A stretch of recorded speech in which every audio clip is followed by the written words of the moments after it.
Hey, all, Scott here. Ever wanted to help support the show and own silver at the same time? Well, a friend of mine, libertarian activist Arlo Pignati, has invented the alternative currency with the most promise of them all. QR silver commodity discs. The first ever QR code 1-ounce silver pieces. Just scan the back of one with your phone and get the instant spot price.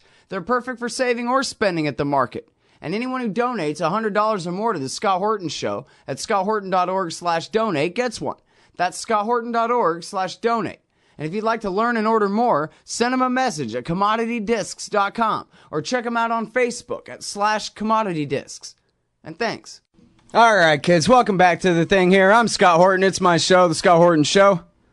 3,000 interviews at scotthorton.org, 1,000 of them with our next guest. Now, probably almost 200 of them now, more than 150-something.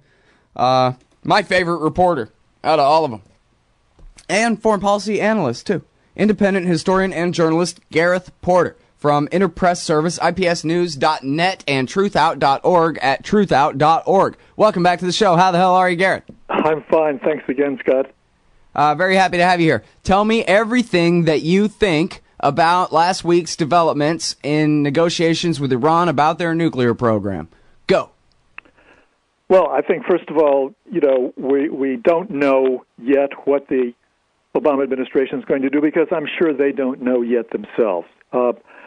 This is one of those situations where we have to assume that the Obama administration is going to operate true to form, which means that decisions will be made at the last minute, only when they're forced by the situation, and that we cannot tell from vague public pronouncements ahead of time what their intentions are. And I would also just say that we have to keep in mind the whole history of the Obama administration policy toward Iran, which is not at all encouraging, to say the least, in terms of the very sharp contrast between the kind of atmospherics that the Obama administration, particularly the White House itself, has created about its intentions toward Iran versus the reality of what it was doing secretly in the White House at the time. And, I can sort of expand on that, but what I have in mind particularly is that the White House was saying in early 2009, spring of 2009, that it had every intention of engaging seriously diplomatically with Iran, whereas secretly what was really going on was that the president was approving plans for a cyber war against Iran, against the Natanz enrichment facility, which was being planned for, if I remember correctly, May of 2009. And so at the very moment that the president was professing his goodwill and his readiness to engage, really for the first time with Iran in decades, he was actually doing exactly the opposite. He was planning war against Iran. And unfortunately, the fact leaked out later on, and it should have been a major embarrassment for the White House. It wasn't. So I want to put that in at the beginning of the conversation to mark my my skepticism about just how much we can expect of the administration at this point. I would like to think that there'll be a breakthrough, but I think that's the baseline that we're dealing with. Well, what's funny about that to me is it sort of sounds like what you're saying is that the White House, I guess the political advisor types, they've figured out a way where they can have and eat their cake, right? They can pretend that they are pushing for peace, but at the same time they can always turn to the hawks and say, yeah, but look what we're doing with our cyber war, and look at all the brutality of our sanctions, depriving cancer patients of medicine and stuff. Aren't we, tough right-wing warmongers like you guys? And please both sides. But it seems like really what they're doing is they don't get to have their cake or eat it. They're just blowing it with both sides. They look like horrible warmongers to me, and they look like commie, Marxist, Kenyan, Muslim traitors to anyone who's pro-Israel. So what have they accomplished? Well, I mean, as far as domestic politics is concerned, I mean. You put your finger on precisely the contradiction that still bedevils the Obama administration. I mean, it is a fundamental contradiction between its commitment not just to Israeli interests, but that of course is a major fundamental problem for the White House, but also something that I've mentioned in the past, which is that the national security state of the United States also has its own autonomous bureaucratic interests in having Iran as an enemy for all kinds of reasons, relations with the Saudis, the prospect of huge profits for the U.S. armaments industry, which is closely, of course, related to the Pentagon, with the Saudis and other sheikdoms in the Gulf, and the overall ability to use Iran as a justification for military presence in the Middle East. So, I mean, I think that's not a part of the story that gets any attention. It's much more difficult to identify and to show how it affects policy. But the fact that it does affect policy, I have no doubt about that. Yeah. All right, now. And you're right that it's not a question of win-win. It's a question of lose-lose. I mean, in the process of trying to have it both ways, they do in fact simply leave both sides, both people who want peace and people who want the Israelis' interests to be served unsatisfied. Yeah.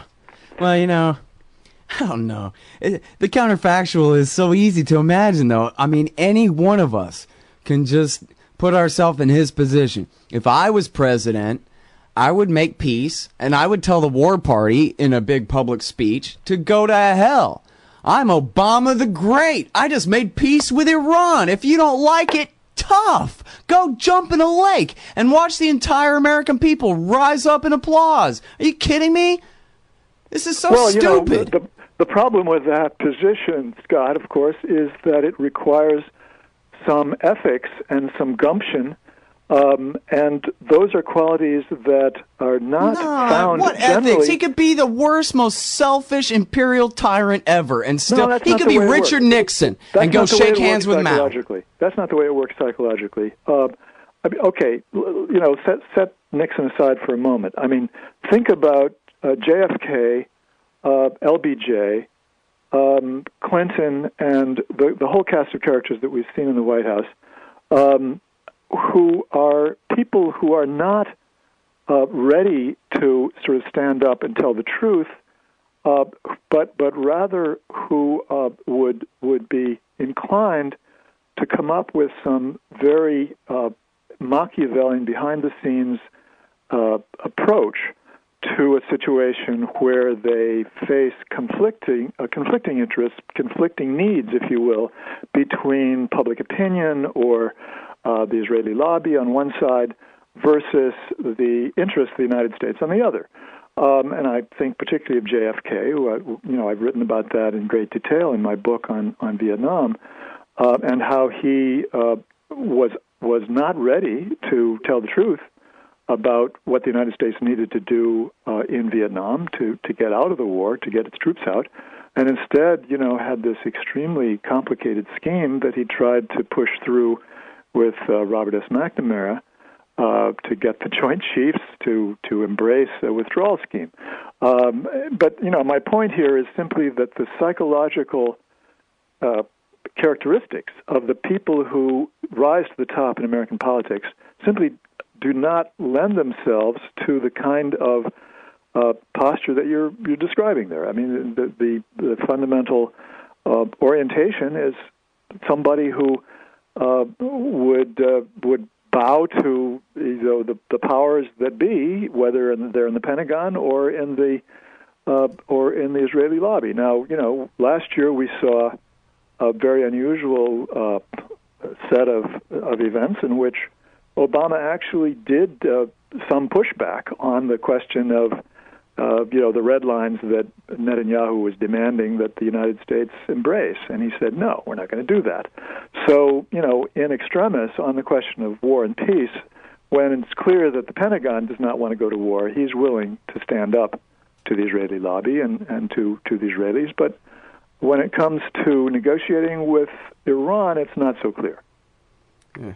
All right, now, well, you live near D.C. anyway, if not in it. I don't know. I'm way out here in Texas. But it sort of seemed to me like even on TV, the idea was, yeah, Netanyahu, our president is our president, and he's pursuing this peace thing, and we're going to go ahead and give that a chance for a minute. It seemed like his speech fell pretty flat, or at least nobody was really impressed by it or whatever. I don't know. How do you think it played in D.C. as far as Israel's pushback against Obama's at least pseudo-opening here? It's not playing well at all. I mean, I think that even people who are, in some sense, pro-Israeli and support a tough line on Iran felt that Netanyahu's lost his touch. And in fact, this goes back to the previous year's speech at the UN General Assembly. I'm sure you'll remember, and your listeners will remember, the famous cartoon bomb that was his prop in that speech. I think that was really the turning point, where Netanyahu somehow was no longer able to communicate a message that made any positive reverberations abroad. I mean, one of his leading supporters in the journalistic world, the guy who basically tried to sell the idea that Netanyahu was going to, make war against Iran, the former jail trustee in Israel, Goldberg, he tweeted after the September 2012 speech by Netanyahu that Netanyahu had made a joke out of something that was serious. So, and I saw John Judas in the New Republic making extremely critical remarks about the Netanyahu speech. I think he's left people feeling very deflated. People who are sort of in the Israeli camp. Yeah, now I'm just making this up and I don't even really believe it, but back a few weeks ago I was sort of speculating. Remember you and I had talked about it. I thought I had got this part right, but no, I plagiarized this from you, that we'll see how hard Obama really pushes in Congress and whether the Democratic leadership in Congress really pushes for these Syria war votes or whether they let it be a conscience vote, how hard he's really trying. And then I even got to speculating and conspiracy theorizing that maybe, just maybe, I don't know why I want to like this guy at all, but maybe, just maybe, Obama asked AIPAC to help him push us into war with Syria because he already knew he wasn't going to be able to do it and that Congress was going to vote it down and that they were just going to make jackasses out of themselves, and he just wanted to help weaken them a little bit more before he moved forward with this Iran thing. Well, I don't know about the AIPAC part of that. I mean, that would be maybe a bridge too far in my estimation. But definitely, it's not a conspiracy theory to see that Obama used Congress for his own purposes. I mean, in other words, used the idea of going to Congress with the Syria use of force resolution, in the full knowledge that Congress was going to say no, and that would give him an out. Yeah. But they say that he called AIPAC and asked specifically for help, or I don't know, he did, but the White House called him and asked for help on that. And I just wondered whether he was going, excellent.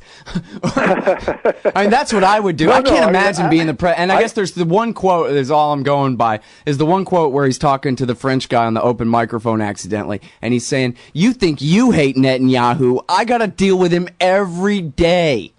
Right. And I was just thinking, if I was the president, how frustrated I would be with Netanyahu compared to how frustrated with him I already am. You know what I mean? Well, look, I would try to do stuff like that to him if I could.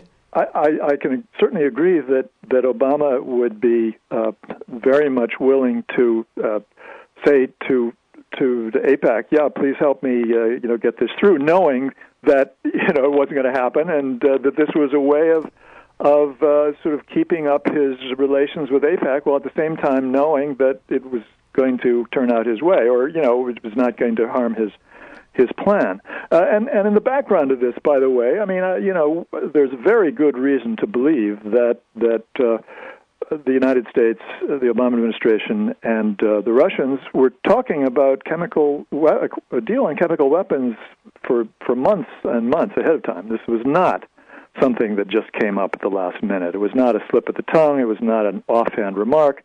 There's no question that this was something that they had been discussing, and that therefore there is a linkage here between U.S.-Russian talks on chemical weapons and what transpired over the last several weeks.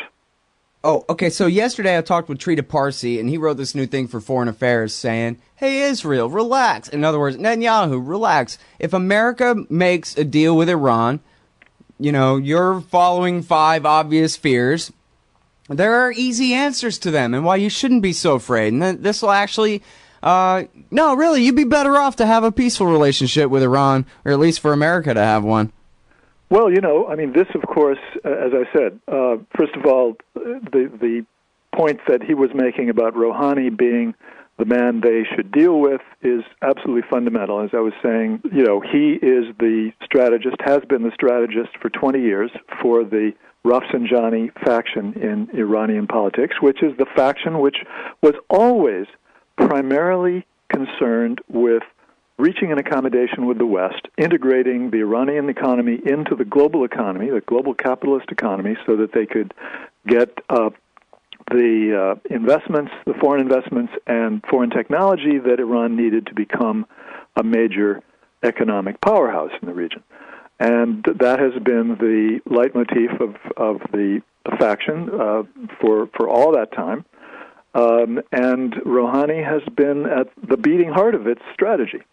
So it's crazy, it's stupid for the West to fail to take advantage of this by reaching an accommodation with Iran and strengthening the hand of Rouhani as president. And by the way, the former French ambassador in Tehran in 2003-2005, Monsieur Nicolot, has just written a blog in Le Figaro in which he talks about this precise point, that saying that it's time for the West to wake up and realize that it's in their interest to strengthen Rouhani's position by not playing tough, not sort of denying the Iranians an agreement with the West, the United States, on the nuclear program, but being accommodating and getting this agreement so that he's in a stronger position to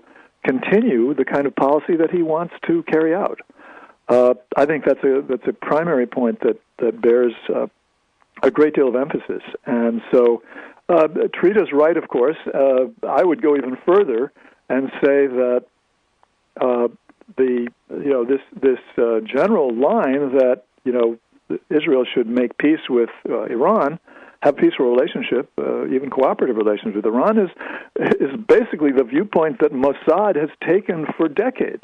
This is the old periphery doctrine. I have not seen Trita's piece yet, but I'm quite sure that he probably refers to it in Foreign Affairs, because that has been the Israeli viewpoint, the one that has guided Mossad for decades, has been that basically the interests of Israel and the interests of Iran have always been fundamentally aligned, even after the Islamic Revolution, because the real common enemy here is Sunni regimes in the region, which actually pose a more serious problem for Israel because of their ties with the Palestinian movement and the fact that they're all Arabs. The Mossad view, the periphery doctrine, has been that sooner or later there will be a way for Israel and Iran to once again cooperate. So, I mean, this is not something that's ahistorical at all. It's very much part of Israel's own history. But the Likud party under Netanyahu has really sort of kicked over the traces of that of that line, and has, for its own political reasons, has taken this sort of threatening war with Iran line, which I've always said is simply a ruse. It's always been a ruse, but it's one that serves their political objectives. All right, so can you give me any kind of number chances on these talks actually working out? I mean, we've discussed before, the outlines of the deal are pretty obvious if both sides want to be reasonable about it. I don't know. I don't have any numerical coefficient for this. I'm not saying it's impossible that events could play out, that there could be a deal, but the structural obstacles to me have not changed. On balance, I would have to say less than 50%. I mean, I hate to say that. I mean, it's just the prospect of having to continue with this completely unnecessary and in many ways phony crisis with Iran is very depressing. But I can't see precisely how this White House, which has shown so little willingness in the past to use up the political capital necessary to make that deal, would do so. I think that's really the critical question, Scott, is whether this president is going to say, look, this is important enough to me to get the deal that I'm going to use up a huge amount of political capital with Congress and with the pro-Israeli people to make it happen. Not impossible, but, again, you go back to the psychological dimensions of this president, and, it doesn't seem to be very likely. All it would take is a little bit of courage, so much for that. Indeed. Yeah. All right. And now, this is just a technical thing, but I got in a little bit of an argument about Ali Gharib last week about whether the UN Security Council can go to hell or not for demanding that Iran cease enriching uranium when that right is guaranteed in the NPT, and every single member of the UN Security Council is a member of the NPT and are sworn to respect that right. And then he was saying, no way, if the Security Council votes a thing, then it's the world law. And Iran is bound to respect that, even if it is in violation of the NPT. Well, I mean, that, of course, is the official position of the United States and its allies. And it's a position that's based on might makes right. In other words, well, damn it, we have the power to say this, and therefore we can make the Iranians toe the line. That's what that amounts to. And, so far that's been the case. We can enforce it through essentially economic warfare. Yeah. But I think you're absolutely right that the NPT should be the one that determines this question of Iran's right to enrich. And I'm glad you've raised that issue of the right to enrich. Yeah, because I think that is at the heart of this. I mean, that's the first issue that this administration has to decide. I think that's the lesser of the two problems, the right to enrich and the willingness to rescind, to back off the economic sanctions against Iran are the two issues that are at stake here. And I think the right to enrich is the one that's easier for this administration to make a concession on.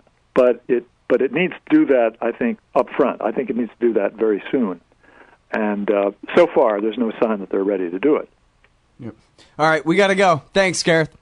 Thank you, Scott. All right, everybody, that's Gareth the Great, ipsnews.net and truthout.org for Gareth Porter.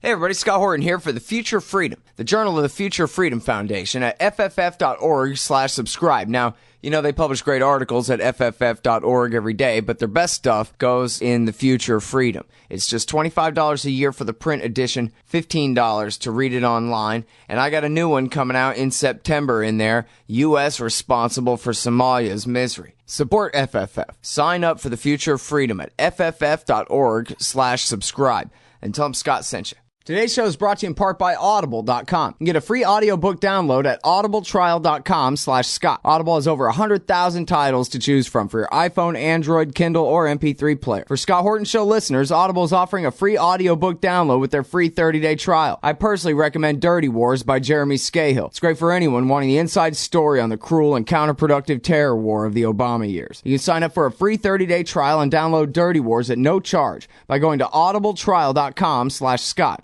That's audibletrial.com/Scott. Hey y'all, Scott Horton here for wallstreetwindow.com. Mike Swanson is a successful former hedge fund manager whose site is unique on the web. Subscribers are allowed a window into Mike's very real main account and receive announcements and explanations for all his market moves. The Federal Reserve has been inflating the money supply to finance the bank bailouts and terror war overseas. So Mike's betting on commodities, mining stocks, European markets, and other hedges against our depreciating dollar. Play along on paper or with real money, and then be your own judge of Mike's investment strategies. See what happens at wallstreetwindow.com. Hey y'all, Scott here, hawking stickers for the back of your truck. They've got some great ones at libertystickers.com. Get your son killed, Jeb Bush 2016. FDR, no longer the worst president in American history. The National Security Agency, blackmailing your congressman since 1952. And USA, sometimes we back Al-Qaeda, sometimes we don't. And there's over 1,000 other great ones on the wars, police state, elections, the Federal Reserve, and more at libertystickers.com. They'll take care of all your custom printing for your band or your business at thebumpersticker.com. libertystickers.com. Everyone else's stickers suck. Hey y'all, Scott here. Man, I had a chance to have an essay published in the book Why Peace, edited by Mark Gutman, but I didn't understand what an opportunity it was. Boy, do I regret I didn't take it. This compendium of thoughts by the greatest anti-war writers and activists of our generation will be remembered and studied long into the future. You've got to get Why Peace. You've got to read Why Peace. It features articles by Harry Brown, Robert Naiman, Fred Bronfman, Dahlia Wasfy, Richard Cummings, Karen Kotowski, Butler Schaefer, Kathy Kelly, Robert Higgs, Anthony Gregory, and so many more. Why Peace? Because war is the health of everything wrong with our society. Get Why Peace. Down at the bookshop or Amazon.com. Just click the book in the right margin at scotthorton.org.